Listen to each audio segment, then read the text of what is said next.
Мінекей мына агроспанның астында болса өсіп жатыр. Ондай мұрттарын кесіп алдым мына жүректен. Бір пакет шықты. Енді мына жағын кесіп аламыз, кәсіп бұйыртса. Полный тазалап жатырмын. Ондай піскен түйнегі бар, піспеген түйнегі бар, гүлдеп жатқаны бар. Бәрін жұлып тастап жатырмын, дымын қалдырмай. Сөйтіп мұрттарын жиналып жатырмын. Құдай қаласа. Бұны барып үйге кассетаға қондыратын боламыз. Мінекей бәрі көшеттер. Тамырым бәрі дайын тұр. Осылай жинап алып жатырмын. Құдай қаласа. Енді бұның өнімін көктемде көретін боламыз бұйырса. Кішкене қалдырғам, тәмін көрейік деп. Құдай қаласа, енді көктемде Алла бұйыртса өнімін жейтін боламыз. Мына түйнектерін бәрін жұлып тастап жатырмын.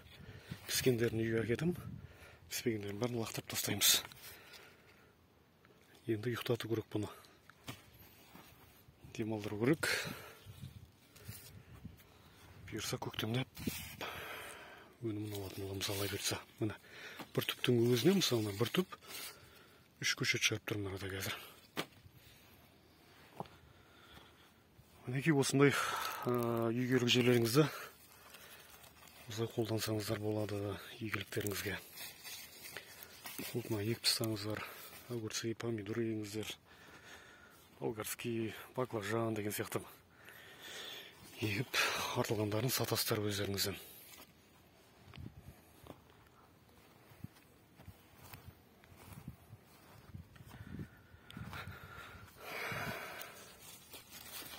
Мінекей мына үшеуі де пісіп тұр екен уже. Сорт Солхенг, корейский. Мінекей. Қазір бір кистасымен жуа салайын. Мінекей.